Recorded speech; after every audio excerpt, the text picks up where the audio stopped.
dia, Portugal! In Portugal, there's a YouTube show full of fun facts you need to know. Carl rings the bell and the members show to the GMP morning show. Featured guests will come and they will blow your mind. The audience will do so in kind. The little vanity mixed with some insanity on the morning show with GMP. Good morning, Portugal, and I'd like to welcome you to another fantastic day. Hey, Gumpers.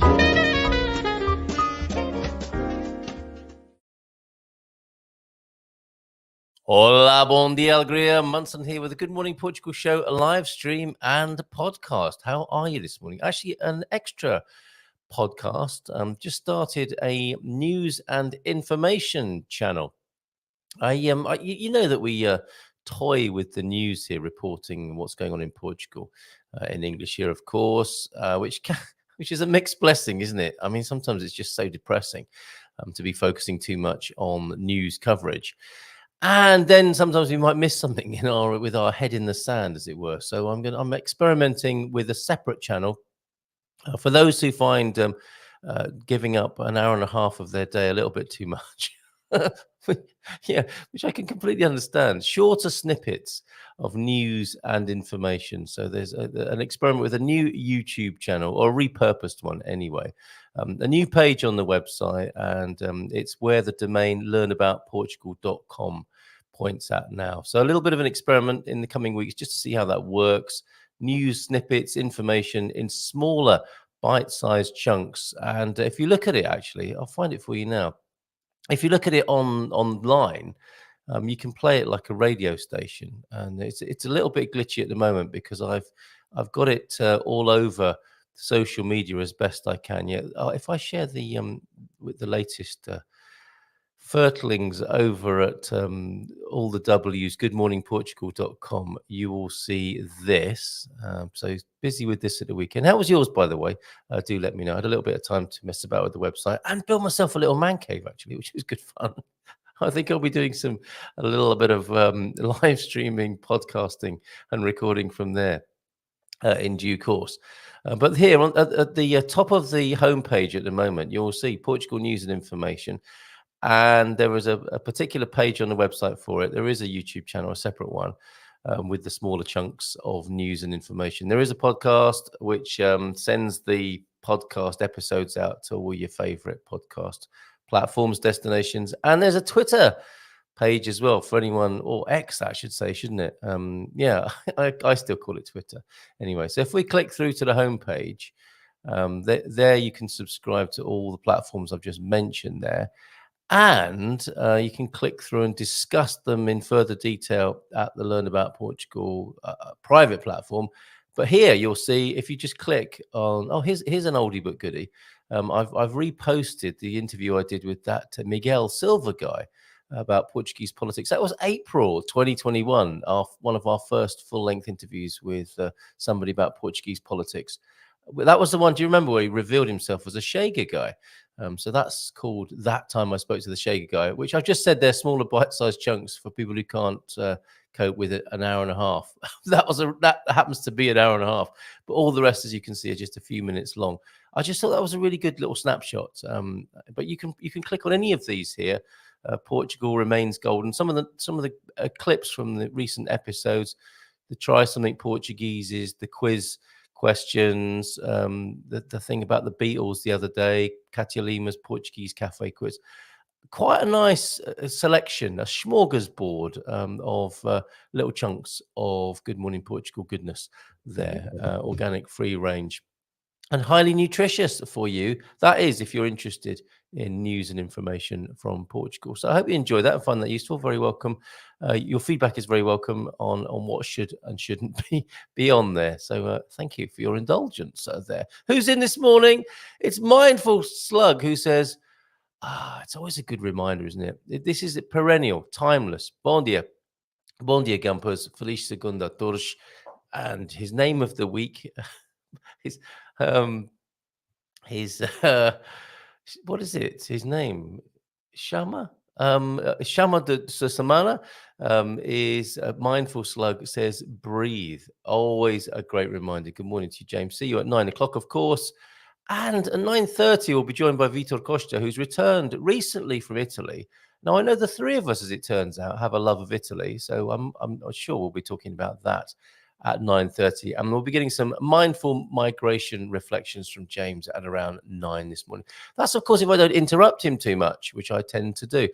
Coach Turner is in Aviva Ocean Dweller. Joel Denort, thank you for your Christmas light footage. Do you remember the last couple of years we've gone in on heavy on the Christmas light footage here in Portugal? I'm sure this year will be no exception.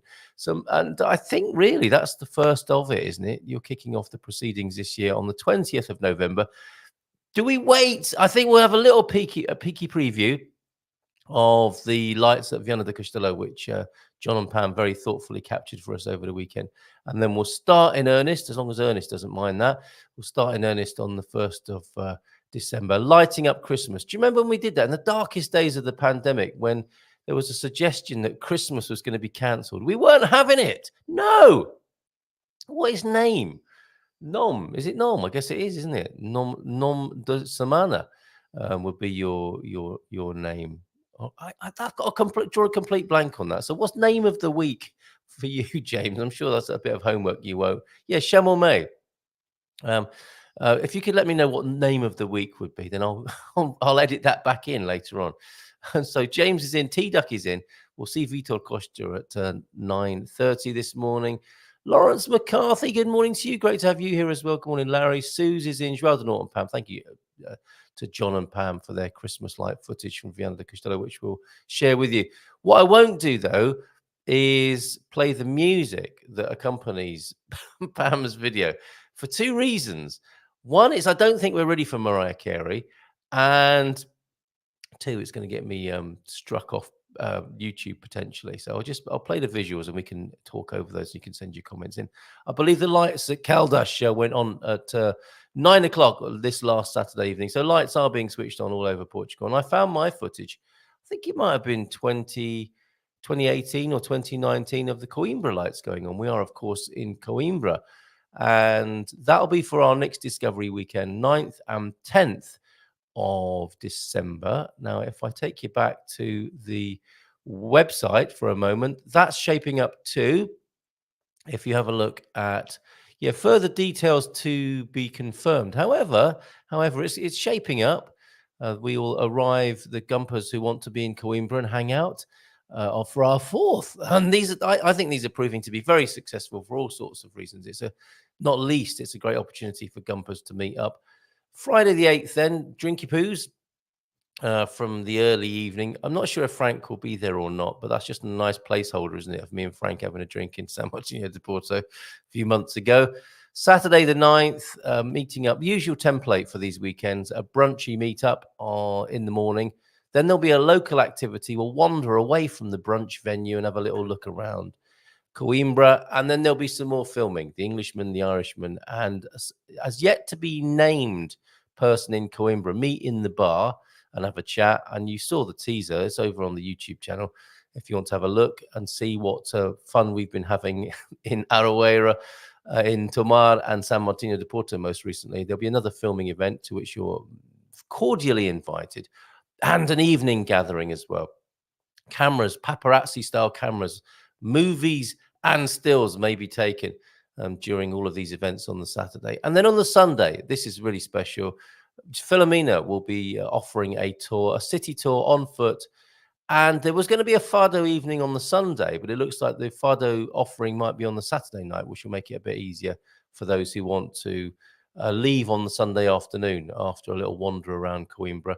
People can get away and back to well, if you're retired, it doesn't matter so much, does it? But if for anyone who needs to get back to the grindstone on Monday morning, the Fado thing may well be on the Saturday evening.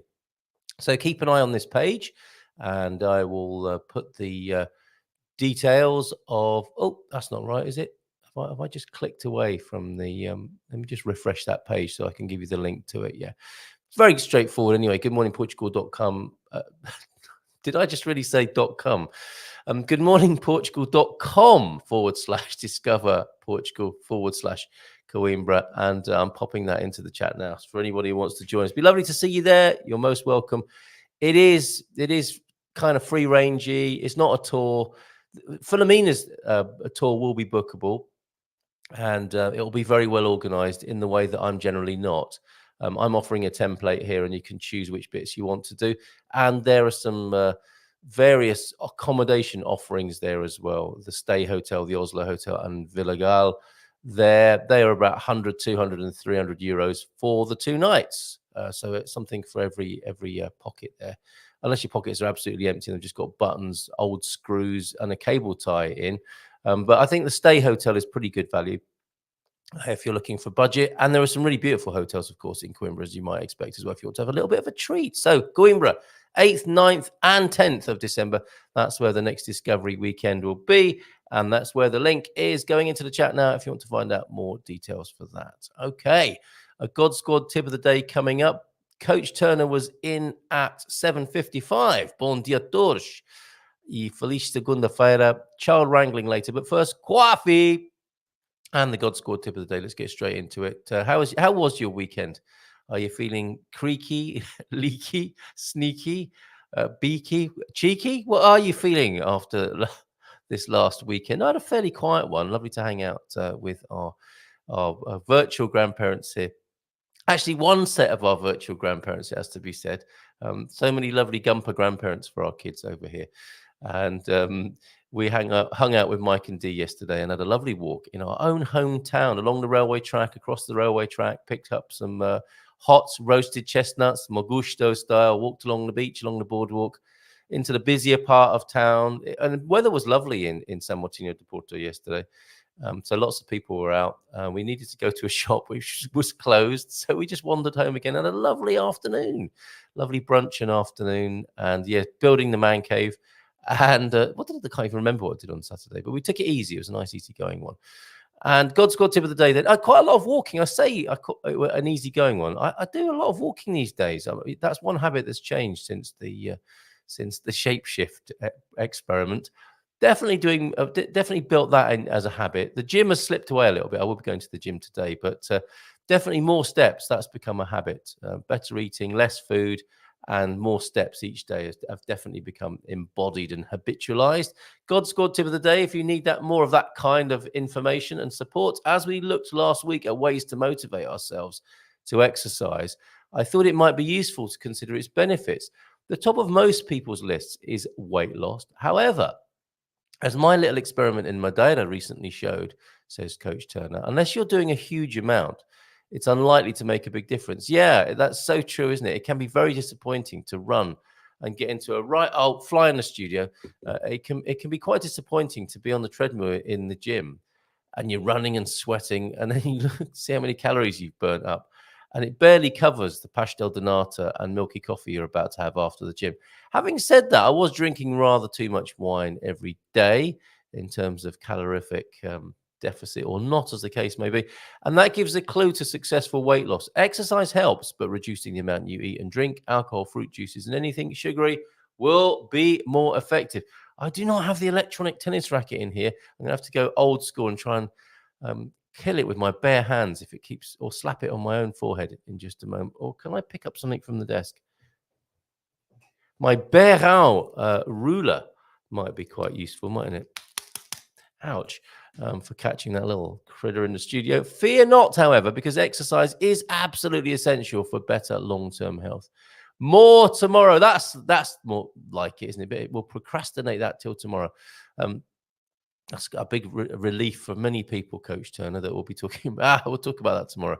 But totally get your point this morning. Be careful if you're thinking a lot of exercise is going to cause weight loss. It's not it's not the leading factor, is it, in weight loss, exercise, but it is very important for staying in shape and staying flexible and building stamina and strength, as Coach Turner has taught me over this last couple of years. Thanks, Coach T. Have a great day today. Bon dia, Gumpers from T-Duck at 6 minutes past 8. Good morning, Coach. I saw a rooster at the gym yesterday working on his pecs. Hey! Oh, I wasn't meant to press 2 buttons then. And the deep thought from Richard Nixon. Tricky Dicky. During Nixon's 5 years in the White House, the US saw the Apollo 11 moon landing, a reduction in the Vietnam War, and détente with the Soviet Union and China. It seems that some of the most controversial and liked and loathed presidents in equal measure are the least warmongering. Is there a correlation between that? Deep thought. I know you heard what you thought I said, but what I said isn't what I meant. Richard Nixon. Yes. Brilliant. And we would think, wouldn't we? These sorts of phrases they seem to be part of this age of politics, don't they? But Tricky Dicky was way ahead of the curve with some of his. They all seem they seem quite sweet. I'm sure they were not in any way sweet. I'm sure they were extremely sour in the time that they were sent. That was the effect they would cause. But through a black and white filter, an ancient. It's not that ancient, is it? But an old president of the United States saying, "Oh, I know you heard what you thought I said, but what I said wasn't what I meant." Oh, bless. Bon dia, Gumpers, then. Back to the mindful slug who's urging us to breathe this morning with the Feliz Segunda Toros. We'll see him in about 12 minutes. Here's a question for today that Rugby Collar has just advised me of. Dashcam use is illegal in Portugal due to privacy laws. So how is that any different from filming with phones and cameras on foot? It's not, and it's a bit of a grey area, actually. I think if you... Actually, I was going to make something up there. Not make something up. I was going to just give you my opinion on it, what I think is happening. The Teslas are rolling around the country, filming everyone all the time. Doorbell cameras are filming everyone all the time. I think if you film your own property and you have collateral camera work going on, that's not the same as purposefully filming other people. So there is, this law has to be changed and or evolved, doesn't it? Because so many, cars now are they're still cars in a sense, but I was talking to Mike, actually, I mentioned before, Mike Brody, who basically a car these days is a mobile data capturing device. And the smart car manufacturers, who are way ahead in this regard, know, though, don't they, that whilst they're making a little bit of profit from you when they sell you a car, they're making much more capital, both in monetary terms and in data terms, by recording your every move, which is being, recorded across the cameras, of course, of a Tesla. I think, how many cameras on a Tesla, Pete, if he's here this morning? There are at least 6, aren't there, on a Tesla?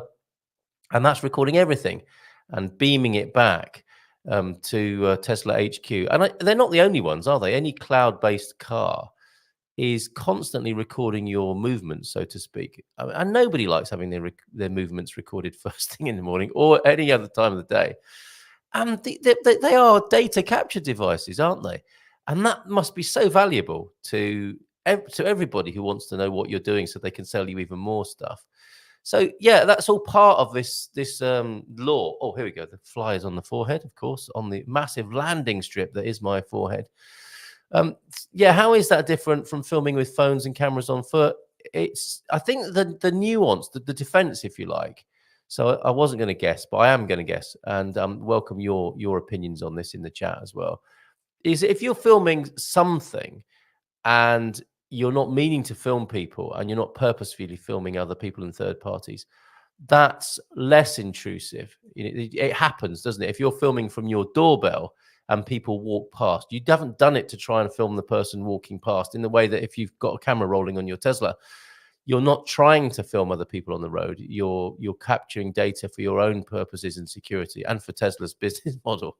So let's see. I guess if you do end up in court, you can always bring Tesla with you, because it was them, not me, Governor. But that's interesting.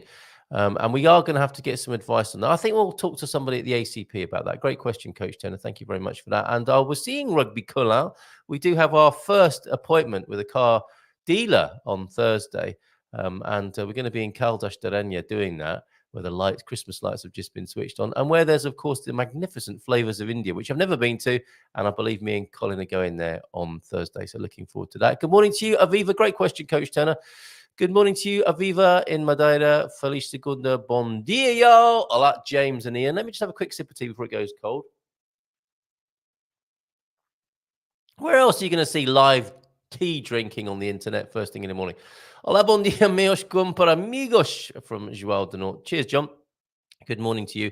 Here's John's clip then of the lights going on in Viana do Castelo over the weekend. Very pretty, 20 seconds.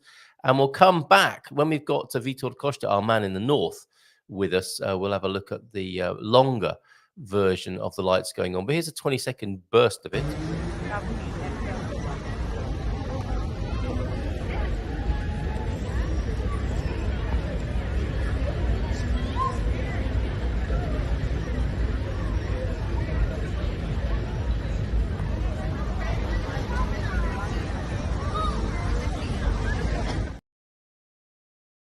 What's really lovely about that is the sound of the crowd, isn't it? And the kids. So beautiful. Thank you very much for that, João de Norte. And we'll come back to Pam's contribution. And I'll do my best to protect you from Mariah Carey, that appears to be featured on Pam's on the street PA that when Pam captured the beautiful light display of Viana do Castelo. Good morning from Suze. How are you doing, Suze?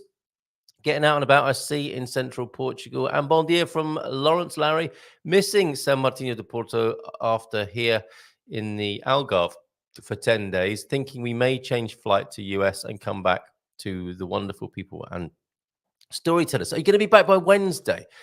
Because that's the next opportunity to hang out. I mean, you don't need to wait for us, of course, to go to the storytellers. But on Wednesday, or what should I say, and on Wednesday, Marco needs to know today who's coming to this. I've had a few bookings already, which is great. So we'll see a few Gumpers and professionals at the Portugal Club event, which is now every fourth Wednesday at the Storytellers Palace. €25, 3-course lunch, including soft drinks and coffee. And I've taken the liberty of inviting you to the Gatsby Bar at midday. What could possibly go wrong? Got another appointment. I got a meetup later on that afternoon on Wednesday, and I did warn the people that I might be a bit boozy, and they're fine about that. So we'll be in the Gatsby from about midday, meet in the Gatsby, and then have lunch at 1. That should be a lot of fun. Need to know if you're coming today, however, so I can let Marco know, because he's creating a beautiful menu, a veggie dish, we've got a bacalhau dish, we've got a pork loin in blackberry sauce. We've got a chocolate mousse for dessert. Stop it, Marco. We've got exotic roses. I don't quite know what they are, but they are the veggie option. So join us this coming Wednesday, the 22nd, for that. Larry might be doing that, coming back to possibly to San Martino de Porto to explore more property opportunities. How lovely. Excellent stuff, Larry. Glad to hear it, that San Martino made such a great impression on you and positive impression. I sent pics from a fab new restaurant, says Suze, as well. Was that over the weekend, Suze? I need to get my act together then. They must have slipped past me. So let me have a look and see if I can find those. Thank you very much. I'm seeing as well that the WhatsApp groups that are Gumper inspired seem to be going well. We've got Doug's Throbbing Beast, which is all about motors. If you fancy being on that WhatsApp group, petrolhead group, basically presided over by Dougie. We've got Deagle's Daily Distractions as well. Deagle's fantastic stream of information as well. So there's a few WhatsApp groups that are affiliated with the Gumpers as well. Thanks, Suze, for your images have come in as well from somewhere beautiful to eat in. I've got a slight problem here, Suze, because I've been, when your WhatsApp loses contact with a particular desktop, you can't get the pictures. Could you resend those to me? That'd be great if you wouldn't mind doing that. If you don't mind resending me the pickies that you're talking about there. The Ofigo Preto, fabulous. The black fig finally made it to the market in Koja. Yes, that's what caused me to say, "Who loves you, baby?" Every time I see Koja, I'm thinking of "Who Loves You, Baby" and a bald man sucking a lollipop. Not a euphemism. I've also heard that dash cams are illegal in Portugal, says T-Duck. I've also heard that it's not true. What about Teslas? Exactly. And other cars that have cameras all the way around. Exactly. I'd like for someone to show me that law. I don't believe it. I think what we have at T-Duck is we do have that privacy law, and we've had a change in technology, and the law hasn't kept up with it. I think that's what's going on. So they've had to relax the policing of the law. I think that's what's gone on. But we will find out. We'll make that our business to find out. Good morning from a damp Yorkshire. Thank you very much, Dougie, for your continued coverage from the United Kingdom now, and beautiful Diwali lights, which we'll share at some point. Thank you so much, Dougie. For those of you getting out and about, great to see you back on the move again. Biggest surprise with Koja Market was that English, with every kind of accent, was the dominant language. Really? Is that right? Kaldash is a bit like that. I've heard that Kaldash is becoming so popular with Americans. It's actually called Kalidash Darenya now, or some others are calling it Kaldalas. Kaldalas Darenya as well. So popular is it with Americans. Interesting to see that that's the case possibly in Koja as well. Whole Foods and consistency with exercise can be slow going, but it comes off eventually. And you want slow and steady, don't you? I think, to win that race, rather than, it's all very well losing weight rapidly, but then it's difficult, I think, to keep it off. I had issues filming in Yorkshireistan. Filming in certain areas is not encouraged. Oh, Dougie's been getting in trouble with his citizen journalism there. Bon dia. Did you get jostled? Chance will be a fine thing, eh, Doug? Bon dia Toros from Jim White, whose lovely video we showed. That was beautiful. And the seminal moment that caused you to make the AI video that we showed at the end of our AI special on Friday. Corey was a very popular guest. We'll get him back, and we'll look to see what connections can be made with what's going on in Portugal and AI. I'm sure there are some big innovators. There are always great tech innovators in Portugal, and I'm sure there are some connected with AI. Well, Corey lives in Portugal, of course. Jim, yeah, that was a beautiful story which inspired the video that you made on Friday. The Spanish aren't too stressed about being filmed, but look out and don't film the police. Have you done that as well? Will Thompson is here. Hey, Will, good to see you this morning. Good morning. Happy Monday. Bon dia from Camilla as well. How are you doing, Camilla? Lots of love and best regards to all at the office there. Of course, if you're not making your images, recordings public, who's going to know? Oh, there is that, of course, as well. Yeah, that's another dimension to it. Maybe we'll talk about that with James in just a moment. That would be another dimension. If you are exploiting other people's images, as in their likenesses and recordings of them, of course, they might have a beef about that. That's part of the privacy issue, isn't it? Is exploiting other people's likenesses and what you've captured of them for your own personal profit or gain or amusement or pleasure, for that matter. So it's complex, isn't it? I'm sure when that law was made, not everybody had a phone in there and a camera, basically a really good digital camera in their pocket. I imagine you still had to take your film to the chemist and wait for it for a couple of weeks to be arrested for taking a picture of somebody on the street back in those days. Now it's instant, of course. Okay, let's find his theme music. Oh, a little bit of a sad moment. We're having the wonderful Katia Lima share music with us, and she was sharing this lady's music here, who you see on the screen now, and sadly she passed away. And I wasn't aware of Sara Tavares, cantora y compositora, so singer and composer of a mere 45 years of age. And I wasn't aware of her music, and I had a look thanks to a prompt from Katia Lima on social media last night. And her music, she and her music are beautiful.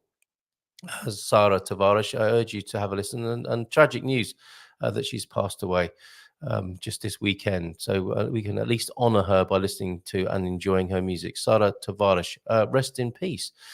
Okay, let's go to the intro, the music of, what's he calling himself this week? Slug's friend James, urging us to breathe this week. Maybe we'll do that with him as we begin his slot after his intro music.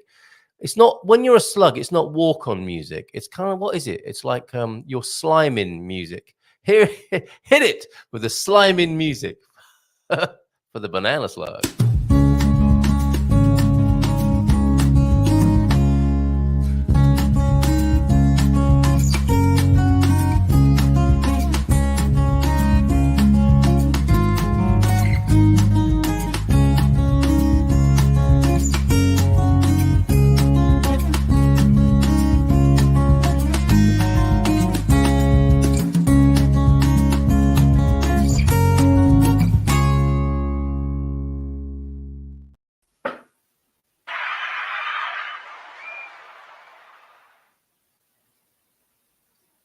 I'm peeking, James. You can open your eyes now. Banana G. Banana G, it's so good to see you. An impromptu guided meditation. Well, how about that? How about the Guru Banana G with his words of wisdom issued? Banana G, Banana G, oh Guru, okay. Oh Guru, wise Banana G, what do you have for us this morning? Well, to answer your question about how they come on in, they glide. At least Slug does. In their own mind. Glides on in, right? Yeah, yes. Within the time he's very smooth. That's Slug. He is. It's so true. It's so true. Yes. I'll give you that. So that's your gliding music. How was the phenomenon formerly known as the weekend for you? Well, I have to admit, for some reason, and maybe Louisa would have something to say about this.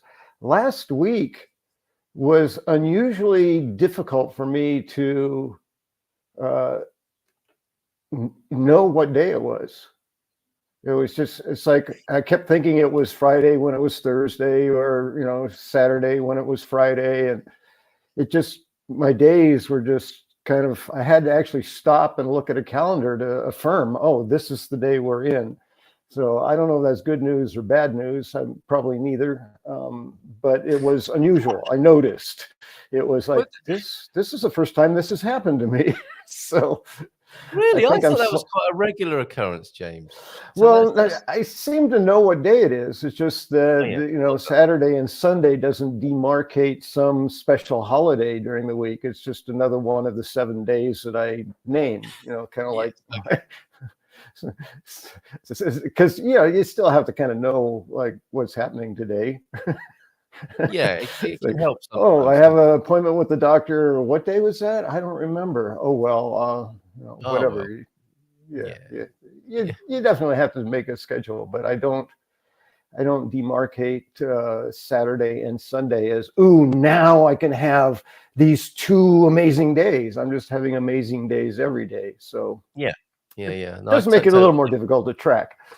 And you know what? I've created a little life hack as well with that, because me and Mrs. M, we still have a bit of a work schedule here. But what I've done with the Wednesday meetup, I have 2 weekends a week, or is it 3 now? Because the Wednesday meetup for me is like Friday.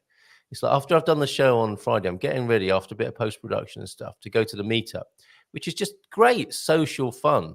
If anyone thinks I'm working at the meetup, you're gravely mistaken. You've never been to one. Yes, you've clearly never been to a meetup if you think I'm working. And so it's like I've got that kickback Friday feeling as soon as Wednesday comes, and especially when we're at the Storytellers and it's getting a bit extra boozy and luxurious. And then I'm back to work. So then Thursday morning is my Monday morning. And Thursday's quite a busy day because there's the webinars to do and the Dream Team session on the Thursday night. But then I'm feeling all Friday-ish by about 10:30 on Thursday, and I'll have a glass of wine or a beer then. And I get another, as though that's Friday night, and I'm going into Friday. I've got the Friday night feeling on Thursday night. So that's about 3 weekends, isn't it? That's a way to trick the mind, isn't it? Then you get a 3-day real weekend. Friday, yes. Saturday, Sunday. Yeah. So basically, I'm just working Monday, Tuesday, and Thursday. That's pretty good, isn't it? That's not bad. Quite nice. Not bad. Yeah, not bad at all. Not bad at all. Got a ways to go. I'm working essentially. I mean, with 1 or 2 exceptions, I'm working 1 Wednesday every 2 weeks. So. Wow, steady on. a 2-week weekend. No wonder I don't know what a weekend is. It's 11 days. You should bring this up with your psychotherapeutic supervisor because you don't want to be getting burnout, James. At that rate. Well, I've often said I love my boss. He's very accommodating, and I can get whatever I want. He's just always willing. His answer to me is always yes. So. And then what day is it? Yeah. Okay. And then he quickly corrects himself and says, "Oh, I guess that doesn't matter anyway."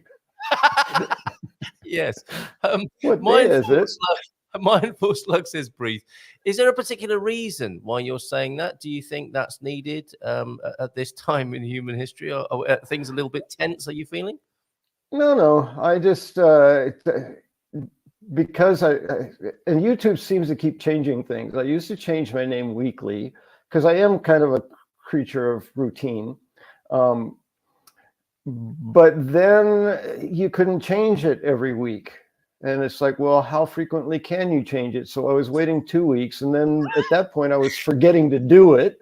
It's like, oh, yeah, it's Friday. I should change my name for next week. And it's like, because if I don't do it on Friday, then I have to do it on Saturday if it's more than a week, and then eventually just keeps extending out.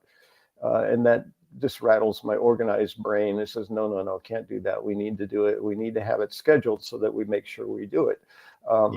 Anyway, it's become more random. I'm doing an experiment now that I know I changed it on Friday. I'm going to see if I can change it this Friday. Then it's back to being able to do it every week. Used to be I could change it like at least my name 5 times a day if I wanted to, but they changed it. Yeah. So YouTube, I think YouTube is getting and Google are getting a little bit more. I'm thinking, should I say this out loud on Google and YouTube? But they do seem to be getting more and more draconian. I guess that is if not only the one reason for it is because of the scale of it. I guess the more proliferation there is of people's content, the harder that is to manage. And I know some of my friends here will think I'm being a little bit too overkind towards Google and YouTube on this basis. But I mean, to be fair to them, it must be a horrific thing to have to manage. All these members of the public basically posting up anything they darn well please into their servers. Well, yeah, and if you're trying to track 2 billion people who are posting content, so that you can advertise to them, sell them things, and monitor and regulate them, it gets more and more difficult as the numbers get bigger. I think so. And you're probably part of that change. Ever since you had something like Slug's got a big willy that week, you can't do things like that, James. It upsets people. And that's only in your imagination, Carl. No. So stop it. Get that out of your mind. and don't see a pink elephant. Stop it! No, you're messing with my mind now. And those two images are far too close to each other for my liking. Okay. I believe you can change your YouTube name twice every 2 weeks. Yes, I did say that, everybody. And from twice YouTube, every 2 weeks. Okay, twice within a fortnight. That may be where the confusion's coming. It all depends on which day I'm trying to change my name. No, that was more than twice in this 2-week period. But I only did it once. But you did it on the wrong day. I don't know. That's not the same. I'm not going to lose sleep over it. No. But anyone who's been wondering, anyone who's stayed awake all night wondering how often you can change your YouTube name, you're very welcome to the service that we've provided this morning. Yeah, and I've done the experiment of how long your name can be on your invitation because you wondered that aloud on the show once and said, I wonder how many characters you can use in that name slot. I said, well, let me find out. And so my very next name. Yes. My very next name was every single character, as many characters as I could use. So yes, so there's the answer. We can make our own little video about changing your name on YouTube, and it'll probably get more hits than anything else we've ever done because that's how it. Sometimes if we put a cat in it, we're good to go. So breathing, Slug, that is good. Breathing is good. It is true, isn't it? That breathing is. It's a good reminder. I mean, we forget. I mean, obviously, we're breathing to stay alive. That's autonomic. It just happens. But to breathe intentionally, for the purposes of relaxing and calming down and getting centered and being mindful, that's something we forget about. And so we go through these moments, most of us, I think, where we get all frenzied, then it's like, oh yeah, breathe. If we have that, some people don't have that tool, but then, okay, I can manage this, whatever it is. All right, I've got this. So I think it's good advice any time of any day. So it worked this week. I don't think it's a name I've used before. No, I try to be original too. I try not to repeat, so that gets challenging. Yes.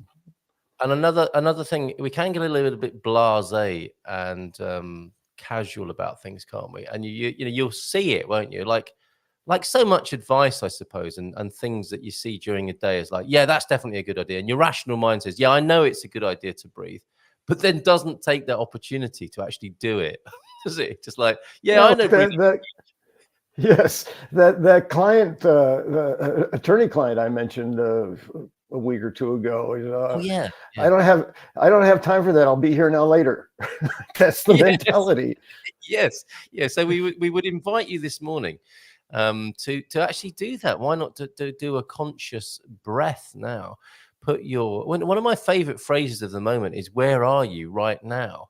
And it's connected to this, isn't it? Because of course, geographically you are somewhere and you can only really be here, but are you aware of the fact that you are here now? And a really good way of doing that, courtesy of the Slug and James this morning, is to breathe. Because if you focus on your breathing, it does bring you into where you actually are, which arguably is I know people do have occasional experiences of not being in their bodies, and there are all sorts of ways of doing that, but it's a very good way of being back in the body and having a conscious breath. So I'm going to have one now. You're going to have one as well, James.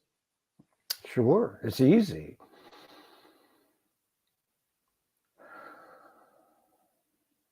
Oh, yes. So let us know how that went for you. Isn't that good? And it's happening all the time, isn't it? As you say, consciously or unconsciously, aren't we? I mean, it's a moment for appreciation as well, isn't it? That you're still breathing and that your body's doing it for you for most of the time. Isn't that an amazing? Well, and that's my default. When I catch myself, when I notice that I'm unsettled or I'm getting nervous, it's like or anxious or whatever the state is. It's like, oh, breathe. That's the very first thing. And with the breath is sort of the less conscious question of what are you grateful for? And just that moment, everything settles down. It does. I'm reminded of the founders of Challenge Day, who are, two heroes in my life, Rich and Yvonne Dutra St. John. And yes, Dutra is a Portuguese name. He is a Portuguese heritage. Very good. So, but can we get him on? Hold on a minute, James, before you go any further. So they of Portuguese extraction ancestry. Are these folks available for interview? Could we get them onto the show? We've talked about them so much. It's possible. They are so incredibly busy changing the world one person at a time, like really creating a world in which, I mean, the mission of Challenge Day is to create a world where every child feels safe, loved, and celebrated. And they're not just referring to children, they're referring to the child in all of us. Yes. So to feel safe, loved, and celebrated, and they are absolutely committed to that mission. So they have expanded over the 30 or 40 years they've been doing this program, which focuses on bullying in public schools or schools in general. But it's so much more than that. Anyway, they work together. They live together. They work together. They have family time together with their kids and grandkids. They're just always together, but they are so incredibly busy. It's like they have 3 minutes a day in the total 24 hours to relax. Maybe, I mean, obviously they sleep, and that's an exaggeration, as what I do to make a point often. But they got to a point where they were literally passing each other at work, and going, hey, like this. And to a degree, taking it for granted that they loved each other and that they were committed to the relationship and all this stuff. They do a lot of work on making the relationship a healthy relationship. So they formulated a ritual that they do when they notice that is going on, because that's where I got the Notice, Choose, and Act from, was this organization.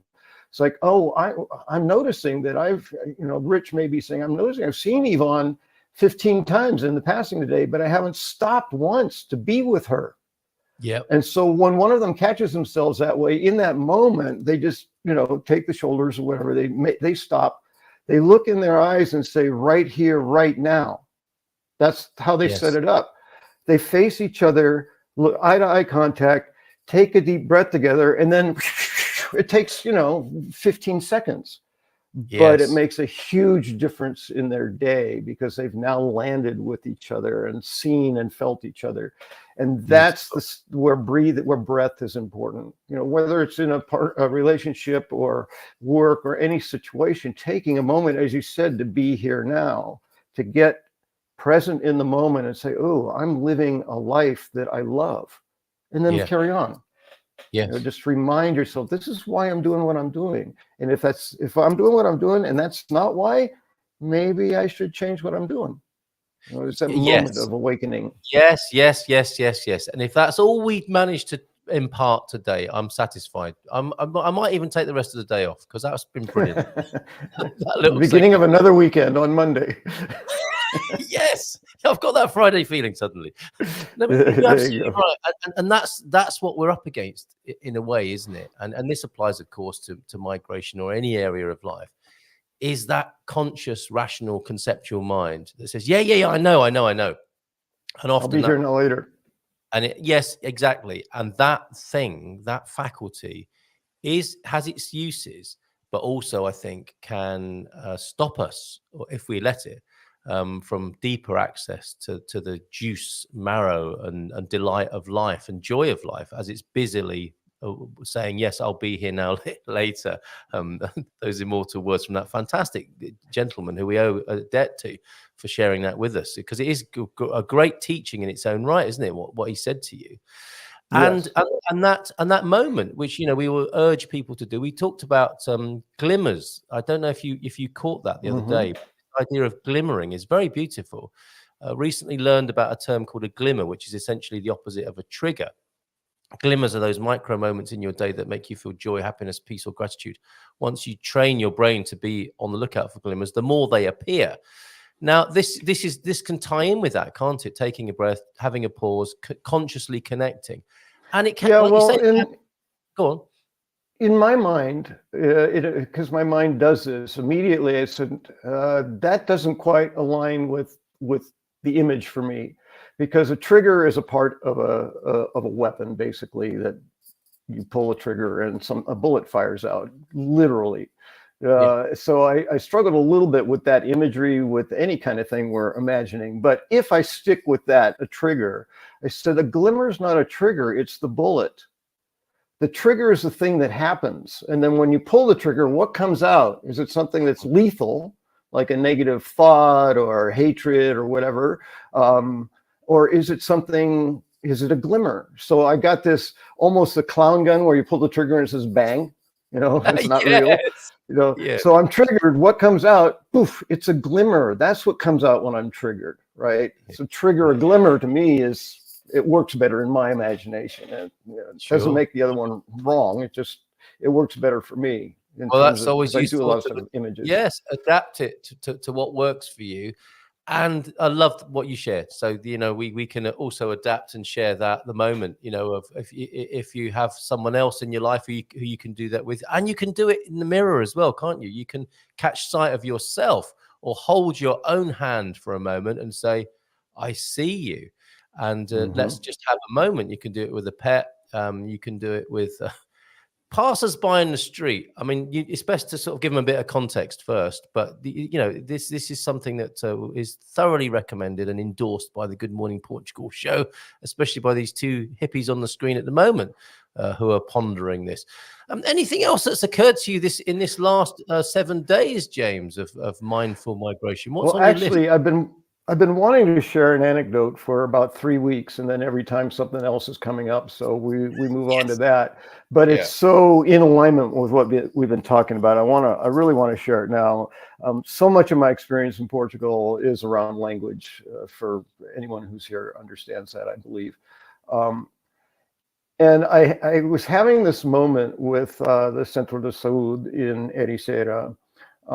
Because I had found that, and I've been using Serenity to help me make appointments, medical appointments especially, and they've been amazing. They're wonderful. I highly recommend them. But I realized, I can just send an email to the Centro de Saúde with the subject name of my doctor's name, and then say I'd like to make an appointment, and that's worked pretty well. And I always translate it as best I can into Portuguese, but also include my English so that whatever works. I try to make it more as effective as possible. So I did that. The last time I did that, I was trying to schedule an appointment for December because my doctor wanted to follow up to a number of different labs and things that had been going on up to that point. And that was a month or so, more than a month or so ago. So I was doing it well in advance. And the email, I lined it up, any day of the week, Monday through Friday, after 10 a.m. because I schedule it for after the show if I can. And I think I even said after 11 on Mondays, but it was so far out, and it was pretty direct. And I got an email back saying you have an appointment scheduled for Monday, whatever the day was, at 9:45. And I said, that is the complete opposite of what I put in the email. It's like, after 10, Monday through Friday, later on Monday if possible, and they gave me earlier on a Monday. And I just said, and I know it wasn't the translation because I knew that was accurate, at least in terms of laying out the days. So I sent him another email and say, unfortunately, I can't make that day at that time. And I try to avoid saying, as I told you last time, because that's, I try to avoid that. Making them I don't wrong. know. I don't know if I succeeded in that or not, but I did say that time won't work for me. I can't make it. I'm available on these times. And the email I got back was very brief. And essentially the essence of it was, this is how we do it. I mean, it just said something about protocol. It just said, this is how it's done. Yes. And that was my first experience of this sort of snarky business bureaucratic email coming back at me in Portugal. Usually they're quite friendly. Oh, we're sorry. Let's see what we can do. That's usually what I get. And this just said, tough shit. It's like, that's how it's done. You don't like it, just cancel your appointment. Stop it, you idiot. Yes, that was the thought. It didn't come out, didn't go out in the email. So Louisa, in my household, being as accommodating as she is, she said she needed to go to Central Salud for something. And I'm sure she needed to go there because I needed to go there, because that's how she works. And she said, maybe we can do that when I take care of my thing. So we went there and we both got a number consecutively. So we were right, next to each other, and hers was first. So we went in together, which is that's not protocol. You're only supposed to go in one at a time to the office where they then deal with whatever your thing is. And such a challenge. You are such a challenge to this system. Yes, yes. And so she, all in Portuguese, but I was making, again, context, body language is really helpful. If you don't understand the language, you can still get the gist. She basically said, I brought my friend in because he's after me and he may need some help, something along that line. And you got the equivalent, the energetic roll of the eyes from the woman behind the desk. And there's two women in there. And basically I was hearing this, that's not how we do it. There can't be two people in here, and Louisa stuck to her guns and said, he's not going to bother us. He's the next number. So he's going to come in anyway. And so the lady kind of went, oh, okay. There was just that energy. So as Louisa's trying to conduct her, as Louisa's trying to conduct her business, this woman has just got all this attitude. And it was like 4 in the afternoon. It was the end of the day. They've probably been dealing with this kind of crap and worse all day long. So I'm not faulting them for being a bit short and, everyone's challenging us to stop it, But she just this attitude, there was no smile coming on this woman's face. And Louise is always trying to, make something humorous or try, make people smile. And she says, this woman's not having it. She's not having it. And so Louisa gets done what she's doing. And the woman's like, okay, and they did it. And so it's my turn. The woman kind of looks at me, and then Louisa starts talking as she does to try and take care of me and take care of what I need to do. And it's like, I go in with the idea, I'm going to do everything I can do. And whatever I can't do, maybe you can back me up. But she's just in there starting to take care of it. And I heard Louisa say, so there's a multiple moment. She said, ela não há português, something along that line. And I said, wait, she just said that I don't have Portuguese or something along that line. and I stopped her. And the woman's like looking at her, and then she's looking at me with this grumpy face. Like, of course he doesn't. He's a foreigner, and he's not even trying to learn Portuguese. And my job depends on and I don't speak it well enough to feel comfortable with it. Now he's making me uncomfortable. Whatever's going on in her head. Yeah. And I stopped, and I said, no, to Louisa. I say, só falo pouco português. Yeah. Right. I only speak a little Portuguese. And the woman, her eyes just went bing, smile came on her face. She gave me the pat on the head energy. Oh, good little boy, and all of a sudden she's smiling and accommodating and doing everything she can to help me. And it was because I uttered one sentence that I memorized before I came to Portugal, because I knew I was going to use it. And it demonstrated, I'm guessing, a certain respect of an attitude of, I'm not just this person who feels entitled to English, and I'm going to try and get everything done in English for the rest of my stay here. And to me, it was mindful in that I do that intentionally, but it was a very sweet moment for me. And Louisa and I now joke about it, because I say, we talk about Central de Saúde, and I look at her with an angry face, and then I pat myself and say, oh, sweet little boy, And she just laughs because she understands. She's like, what the hell just happened here? I'm trying to get stuff done. I'm being as pleasant as I can be, and this woman's just being right pain in the butt. Yes. And all James has to do is, I'm sorry. What's the takeaway? I mean, it sounds to me like you were doing the Stephen Covey stuff, seek first to understand and then be understood. You talked a lot about seeing this situation from that woman's point of view, not getting triggered, not getting upset, or even though you were a little bit by the sound of it, but giving her the my head, the thoughts go through, but then it's like, okay. I mean, what follows the thought is the defense of the other person. Yes. It's probably been a long day. We're not the first. I understand. She's upset. Yeah. What can I do to calm the situation down? That's the follow-up to, what a bitch. It's like, okay, move on. Yeah. Well done. And I think that's really great advice in the new land, with a new culture, a new language, and to hang on in there with that level of mindfulness. You know what? If nothing else, to just make the smallest effort to use what you've got.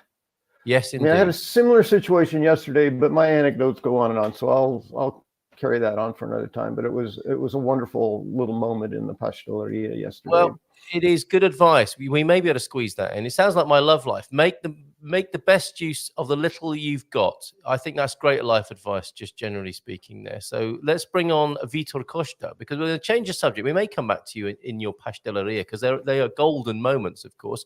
Ocean Dweller Aviva is telling us it's Thanksgiving this week, of course, but everyone is away traveling. So I wonder what you're going to do there. Everyone? That's a lot of people. Madeira is empty of people. I imagine it's the people who celebrate Thanksgiving. Tell us more, Aviva, and what will be ideal for you with your celebrations this week? Bags of walnuts, says Will, not a euphemism. French Which quality. is an interesting phrase in itself. Just walk around saying bags of walnuts. Bags of walnuts, €5 a kilo. He's got a massive sack that will see you through any civil unrest and last for years. That's an unusual sales pitch, isn't it? I'm not seeing that, generally speaking, at Continent. The civil unrest tag when with their marketing, but who knows? Walnuts for years, and Pete. I knew walnuts were healthy, but I had no idea. Waiting outside the Lagar for the final olive drop off. He sounds like an international spy, doesn't he? But actually, he's actually getting his olive. I think that's a code name for an action. Well, he's using this drop off. And he's using Good Morning Portugal, like people used to use the Times of London to signal a little forum. Message.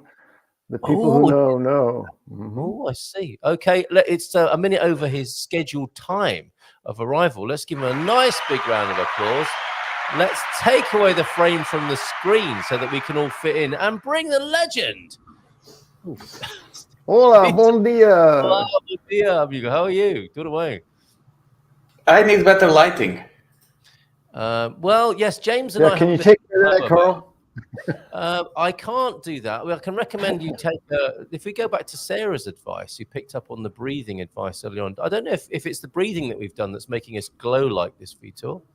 Might not be the right time to breathe in for 9, hold for 9, and gently out for 9. But that sounds like the 999 emergency breathing that you might do if you're feeling stressed there, or 3 or 6 count if 9 is too much for the beginner. Vitor, although not well lit, I imagine you're quite relaxed. You occur to me as quite relaxed and easygoing. And has your recent trip to Italy helped in that regard? It was really interesting because one of the challenges personally that I've had with helping my foreign clients who want to move here into Portugal is that I don't really have a lot of foreign experience myself, right? So I understand Portugal. I've read and heard a lot about like American culture and how things do there, but I've never really been, in another country. Yeah, we were 6 months in Italy in Erasmus back in college, me and Maria, but we mostly stayed at home, right? We didn't go out much. So it's almost the same thing as not going anywhere. But this time, we went out every day. We explored a lot of things. We started feeling the language, right? Which surprisingly enough, it felt like I understood about 98% of what people said, which was a bit weird because I never really practiced Italian or anything. But, you could notice those differences. And it was very enriching. I'm starting to understand more why people like to travel so much. Yes, of course. So you've had a great time in Italy, and it's when I realised that the three of us might talk about Italy this morning. We are all Italian lovers, so to speak, or Italy lovers, I should say, not Italian lovers necessarily. Hence my slide for today: Latin-loving Mindful Monday. Now, I hesitated to use that because when we say Latin, there's Latin, Latino, Latin lovers, and so on. Of course, it originates in Italy, does it not? But it's come to mean something different. What I meant by it was that I think we all have a love of going to the country. You too, James, right? You love Italy, as I recall. Absolutely. It was on my list of places to move to when I was leaving the United States. Okay. I shared that I saw a lot of similarities from my very limited experience of Italy between Portugal and Italy. Culturally, a lot of embracing of people, families, very strong family ties, friendliness and all that. But I referred to Italy. I said, in my experience, now that I've been in Portugal, Italy is the extroverted cousin of introverted Portugal. They're out there, and an invitation is not an invitation. Italy, it's if you don't come, we're gonna, I don't know, it just feels like something really horrible might happen, right? But in Portugal, an invitation is an invitation. Come if you can, and if you can't, we understand. We'll see you next time. So it's much more relaxed in that regard. That's kind of my joke about it. But I know João Ferreira said that he totally got that relationship from his experience. So yeah. So would you agree? Would you concur there, Vitor? I mean, this is great to have your comparison as the quiet introverted cousin compared to the Italian extroverted cousin. Tell us about your realizations about Italy and therefore your realizations about Portugal as a result, as a contrast. Right. So first of all, that guy one night he's my friend Oscar, who also happens to be my photographer. I went on a trip because of him. I went with him and a few other people. So he has a travel vlog. He goes to a lot of countries. So if you want to explore, take a look. Maybe he could put the link there somewhere so people could. Oscar, definitely do that. Send the link in and we'll make sure people can see that. Good to see you here. Yeah. The other thing is that I want to point out is that I'll never complain about Portuguese drivers ever again after driving on Italy. Like you have, two-way lane, right? Two lanes, one going one way and the other coming back, and they would make 3 lanes out of that. Yep. Just before a curve with no visibility and go through the middle. And hey, if you don't want to hit me, just pull over or something. It's crazy. Hold on a minute, Vitor. You do that here in Portugal. Look, this is 2 people trying. Are they? Is that a way of halving the toll bill to go through together like that? Problem is, there's only room for. Haven't thought about that strategy before. How did that even happen? I don't know, but it could be Italy.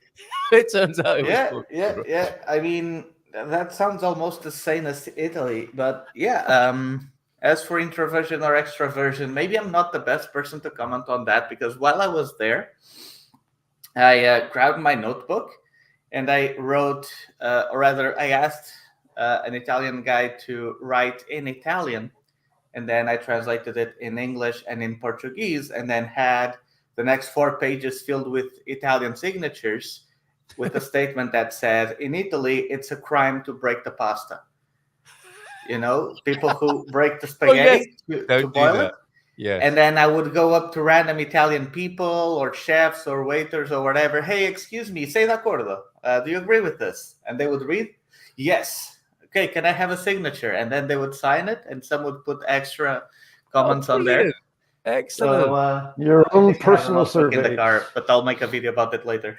Oh, fantastic. So you had fun there then. So what else? What other contrast? What else can you tell us about the Italian, Portuguese? So what else? It can actually be quite affordable to eat there. I wasn't expecting that. One thing I do kind of regret is that I didn't go and see any properties there with real estate agents. I did look at we were in Campobasso, which is kind of like in the center of Italy on the east side. And there was a real estate agency there. I looked at some property they had on the window, and they had some 130 square meter apartments in the historical center for like 40,000 euros. And I'm like, what? Those probably needed heavy renovations, because then you had others for like 90 square meters for almost 200,000. So I wonder how much the price for construction is there. Yes. Yeah. Very interesting. You can't help yourself, can you? But to make that comparison with the business you're in, of course. And it sounds like you had an amazing time. You had an amazing time there. So you were, I guess, the biggest city you were close to would be Rome, that people would yeah. We landed in Rome, then we drove like 3.5-4 hours to get to our destination. My goodness. So it sounds like you were quite out in the sticks, in a place that people wouldn't normally go to as tourists in Italy. Yeah. Although we did go to La Molisana Pasta Factory, which apparently is the best pasta for Italians. Like the packages you can buy. I'm trying to see if I can find them here in Portugal, because it's really good. Okay. Oh, how could I forget? The biggest culture thing that I noticed, and now I can relate a bit more with the American expats who come here and complain that they can't have dinner at 5 or 6 p.m., right? Because here usually restaurants open a bit later. Yes. When we were there, we could barely have lunch at lunchtime. Like we arrived on a Sunday, if I'm not mistaken, and everything was closed. Yeah. We eventually did find one great place. They served pizza by the kilo, which was really nice and quite affordable. So when we were coming back, it was lunchtime before our trip home. It was really hard to find a place, and we went to many, but some were weird looking. Other looked like they would charge you like 40 euros for a cup of water. So eventually we found one, had good reviews, looked nice, looked clean, was open. We walk in there, hey, we'd like a table for 5, please. And it's like, oh, we only serve food at dinner. And I'm like, wait, what? A restaurant only serves food at dinner? Why? Or another restaurant who we went in there, we asked, hey, can we have a pizza? And it's like, no, it's a holiday, so we only make pizza at dinner time. Why? I would love to. Did you record these? Because we did not. So funny. These are like Portuguese people being shocked in Italy. I would watch that, wouldn't you, James? Yes. But I'm imagining all the Americans I know who were that shocked in Portugal for the exact same reason. Like, this shop is closed on a Sunday with all these people in the middle of the villa. What's going on? Well, don't they know how to make money? It's like, And that's right. Yep. And you're standing inside the shop that's shut, talking to the owner about it being shut, but it's open because that's why you're having the conversation. But they actually can't sell you anything. It's like no, but it's like they were open. They were open, but they Exactly. didn't make food until dinner. It's like, Yeah. why then? Yes. Yeah. Okay. So, but to wrap it all up, even though almost everything was closed on the weekend, at the same time, when we were going back to when we were exiting the hotel to go catch our flight, it was like 4 a.m. And in the middle of nowhere, there in a big plaza thing, there was a big like tent selling meat and chorizo and whatever at 4 a.m. Yep. So they don't open restaurants. Yes. At lunchtime, but 4 a.m., hey, there you go. You can go buy meat. Of course. Now, that's been so helpful, I think. The contrast, the comparison you're making with understanding other cultures. To Italians, of course we have a 4 a.m. dawn chorizo shop. What, do you not have that in America or Portugal? Well, I'm so glad. Clearly, travel not only confuses the mind, but broadens it eventually as well, doesn't it? So I'm definitely. Yeah, I'm delighted you've had a great time. Let's bring you closer to home now, because we want to know what's going on. You are our man in the north, and we want to know what's going on up there at the moment. Let us start with, we can talk over this, because I'm going to mute the sound on it. But you just had your lights lit, as it were, at Viana do Castelo just recently. So let's give this a little bit of a spin. Saving you all from Mariah Carey at the moment, because I think that's what's playing. Oh, much better. Go on, carry on, Vitor. Pai Natal is coming, right? There we go. No? Okay. I'm trying the to words. think. Okay. Yeah. Okay. Isn't that beautiful, though? The main street of Vienna. When I went there, I didn't find this main street here. That's the center of town, is it? Looks like it. Yeah. Okay. Too And many people for me to really see. Well, it looks fantastic. What an impressive light show that is in Vienna. So is it feeling Christmassy and festive up there in the north? What's going on? Give us an idea of what's happening. It's starting. It's starting to see some homes start to pop up with lights, which this time feels more appropriate, because I have an idea that before COVID, you would start seeing Christmas lights in October. Yep. At least I have this idea. So it seems like people are starting to do that closer to Christmas. But yeah, it's starting to feel the spirit. Now it's Maria, Bianca, and I, and now her sister has her son, who's also 1 year old. And we've also found out that apparently 1 + 1 = 4. So that's weird. Yes, and especially good for you with the young kids, of course, who love Christmas. I don't know if that video was actually playing. It seemed to freeze up, but we get an idea of the beauty of the lights in Viana do Castelo, and a sense from Vitor here that the festive season is kicking in and beginning. What else is going on up there? There was a very controversial video that we began to discuss over on GMP VIP, and I'm going to go there for a quiz question in just a moment. But our Rich Journey have been at it again with a somewhat clickbaity video. Avoid buying Lisbon real estate. They are anticipating a crash in the capital. What say you, Vitor, about what's going on with property up there in the north at the moment? What I say is that do the math. And people, I've seen a lot of people not buy, or a lot of people not sell because of what someone else says. Here's how I see it. If you're looking, for example, to invest in real estate, right, buy a property to cash flow and whatever, do the math. Doesn't matter if the market's going to go up, going to go down. If you see a property, you do the numbers. If I can buy it for this, I can repair it for this, I can rent it out for about this or that, or I can resell it for this amount. If the numbers make sense to you, and if you the adequate contingencies into place, then it's a good deal. Yeah. If you're buying for yourself, and it's like, hey, I have this much money, this property fits me, and even if you pay maybe a bit over market price or whatever it could be, but that is a home that you really like, then go for it. Yes. And then it doesn't matter if the value drops because you're living in it. You're not looking to sell it. Yeah, Yep. exactly. Like there's this idea that most people say that a home is an asset, and I mean it can be, but that's usually when you sell it, if you sell it, because many people buy the home and live in there. Like it doesn't really matter much if your home is now worth 2 million and tomorrow it's going to worth 500,000 and fluctuate, unless you think about selling or refinancing or something like that. It doesn't really matter. But if it does, then do the math. If the math makes sense, move ahead. So we've now, in terms of the market itself, we do feel like we're slightly coming down from a seller's market towards a buyer's market. What does this mean? A seller's market is when you have roughly under 5 months worth of stock. So let's say you have 1,000 properties on the market, right?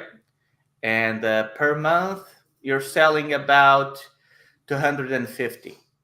So that means you have about 4 months worth of supply.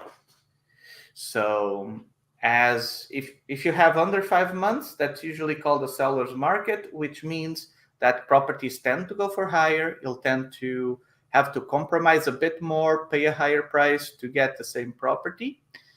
We feel like we're starting to shift towards a buyer's market, and usually that shift is rather quick. It only lasts a few months on average. Going to start being more supply, and prices might go down. But then again, every time something like this happens, the banks, the governments, whatever, they find other ways to keep inflating the balloon before it pops. So we feel like the market should start correcting and coming down.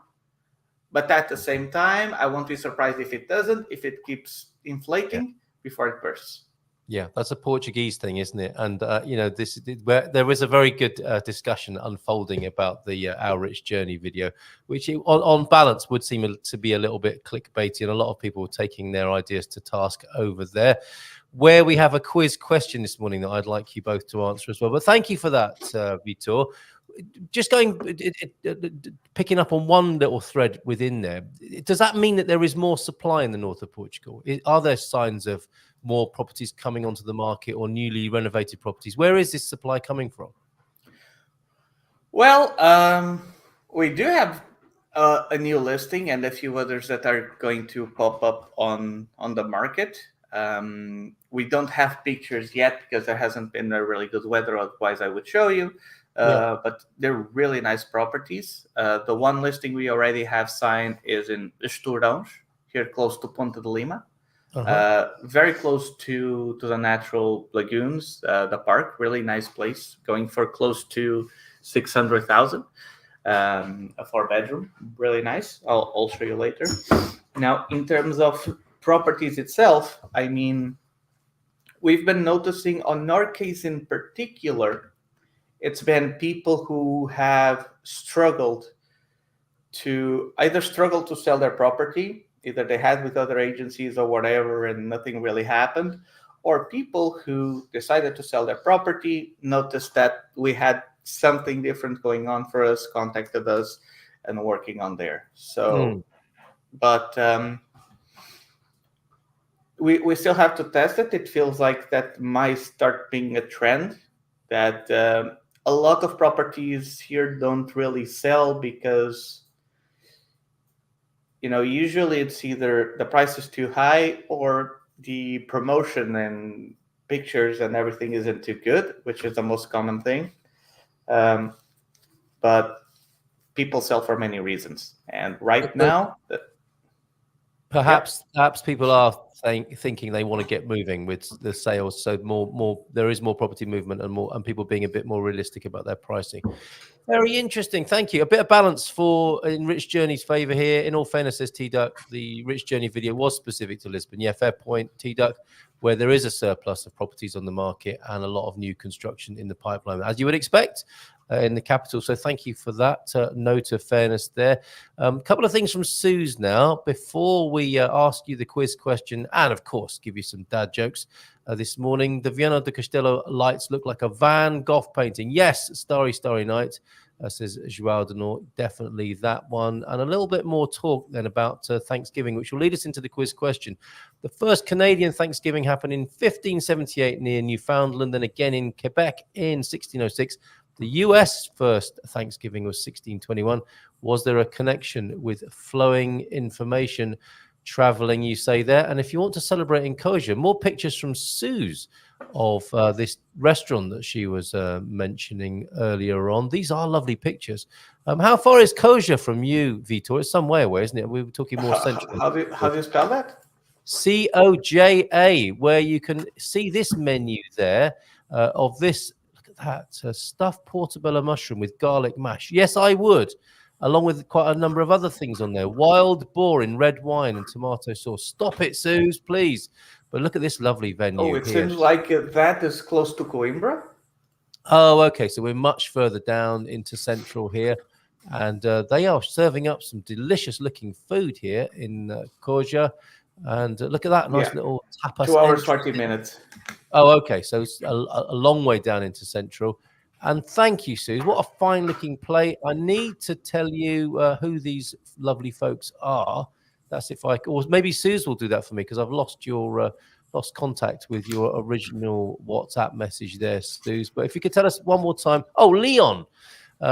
Leon and Claudia open this cafe. She knows of you from the radio. How lovely. Hello, Claudia. This morning, I suggested they tune into GMP. She said, good suggestion. They are in Medoish, near Kosher then, perhaps. Roast beef, Yorkshire pudding, quail, and sticky toffee pudding. The other dish is a falafel platter, as you can see on your screen. Leon is bringing me horseradish from Coimbra. So trying the duck next Sunday as an excuse to pick it up. How lovely. Lovely food there in central Portugal. And we're going to go now to the quiz question, which I would like you to answer, gentlemen. It's about Portuguese alcohol. One of our favorite subjects. Yes. Why wouldn't it be? Why wouldn't it be, of course? And a quiz question from Michael and Catherine Whitby. The Whitbys, who, of course, we all met up with in San Martino de Porto at the last Discovery weekend. I've made my guess. Not many people have so far. Which European wine was used to toast the signing of the US Declaration of Independence? Sorry, nothing to do with Thanksgiving. Or is it? Was it sherry from Jerez? Was it port wine? Was it claret from Bordeaux? Was it Madeira wine or champagne from France? I'm thinking there must be a Portuguese connection here. And that's why Michael and Catherine have asked this question here at gmpvip.com. I'm going to go with Madeira. I chose port wine first. Then I went for Madeira. What do you think? James, first of all, Declaration of Independence, how was that toasted? With what alcohol? Well, if I just heard the question and there was no connection to any particular country, I would guess champagne from France because of the alliance between France and the US in the Revolutionary War leading to their independence. But other than that, I have nothing to connect any of those to the event. Well, thank you very much. What about you, Vitor? I don't know. Random guess would be claret from Bordeaux. What? Oh, claret. Is that next on your list then, going to France after Italy? You've got such a cracking accent there. Maybe Japan or China. Japan or China next for Vitor Costa. Anything else you want to tell us about the North? Our man in the North at the moment. I guess it's a little bit damp and wet up there. What attractions are coming up into the... We talked about Christmas. What about the New Year? Any great festas, feiras? We've got the 900th Ponte Lima gathering, have we not? The oldest gathering in Portugal of its kind. Maybe. To be fair, I don't keep too much track with events. Right. But I know we're going to need a bigger house next year. So. Okay. All right. So that's on the cards for the Casa Costa. Is looking for a bigger house. You're in the right business, I think, for doing that. Smash that like button, says T-Duck. Morning to you, Owen. Sorry, I might have overlooked you earlier on. That menu looks good. And he's got a new poem up online. Subscribe to Owen's YouTube channel for a lovely poem with brilliant visuals and a little bit of music in the background. That's very, very beautiful. Go on, Owen. Go on, Vitor. That was the second one, Carl. First I said 1 + 1 = 4. And then I said we're going to need a bigger house. I thought you were talking about your friends there. Now the penny has dropped. Parabéns, congratulations, all of the Costas there. Very good. That is how it works. 1 + 1 does first equal 3, and now it equals 4. I see what you've been trying to communicate with me. Congratulations, mate. So they're getting a pet. Yeah. Oh, then wait. Then it's gonna be 8. No, 10. Right, okay. 10. I was going to say 12. So It's a little bit too soon to ask if your child is going to have an Italian name. As in, I think that was a bit too recent, wasn't it? Your Italian trip, a romantic Italian trip. Actually, now that I think about it, our firstborn kind of has an Italian name. Of course she does. Yes. Yeah. So there's an Italian influence there. Oh, congratulations. To send our love to Maria, of course. And sim. Thank the you. new addition there. Thank I you. wasn't quite sure what you were Maria, getting at. parabéns. Now it all makes sense. Well done. Couldn't be happening to the lovelier people there. Fantastic. Starry night, flaming flowers that brightly blaze, swirling clouds in violet haze, reflecting Vincent's eyes of china blue, colors changing hue, morning field of amber grain. Thank you, Joao Denoy. He loves a bit of poetry as well. Leela is here. I am very good in looking. Well, that's nice to know. And good in the kitchen. Oh, I see. Leela's looking for a job here in Portugal. If anybody's looking for some help in the kitchen helper, support manager, and experience working in the kitchen, Sue's. They have been open for 3 months, that restaurant. The staff are lovely too. They look, Vitor and Maria having a baby. Not right now, but look, Mrs. Everbury, not this moment. So excited for you. Congratulations. When's the baby due? About July. That's what you meant to ask when you're a lady, isn't it? When's the baby due? And how is your lovely wife? How is she doing? Are you looking after her? I'm sure you Yeah, are. Lovely. Yes. Taking good care. Yes. Okay. Very good. Oh, The effect started a bit sooner than expected, but Wonderful. Okay, yes, get us some nice ginger nuts. Okay, Mrs. M, 2 minutes to go. 2025, Carl, 900th birthday of Pontelima. There you go. So now you know, Vitor. Eliane, it takes foreigners to teach you about your homeland. Yes, you're welcome. Good morning to all. Parabéns, collega Vitor. Look at that. Eliane's here. And Don McLean. Check the back of the album and you'll see my dad's name listed as recording engineer. Yes, T-Duck. What a fantastic connection there. 6 degrees of separation to the album. Thank you, gentlemen. You deserve some dad jokes for what you've done this morning. You can't buy happiness, but you can buy food. And that's pretty much the same thing. I think we'd all agree. Correct. With I'd that. be a very happy man if I had an infinite balance card that I could just use on food. Yes. So I could try every dish on the planet. Elon Musk is working on it as we speak. I was born a male. I identify as a male, but according to Stupa's Lasagna, I am a family of 4. That was a complete coincidence, but yes, we understand that. And statistics apparently show that people with the most birthdays live the longest. That's incredible, isn't it? The science we're exposed that is amazing. to. Isn't that incredible? Well done. Thank you very much, T-Duck. Thank you, gentlemen, for being here. Excellent job. Remember to breathe, says the slug. And, of course, come to Pontelima to celebrate the 900th birthday next year in 2024, where Vitor will be waiting for you. Oh, man, and they're not mutually exclusive, breathing and visiting. Absolutely. Try both. Love to you, Vitor. Congratulations. Go and give Maria a hug from all of the Gumpers here. Congratulations on the news. Have a great week, everybody. We'll see you next week. James, take care. Bye for now. Ciao, ciao. Wave and go crazy.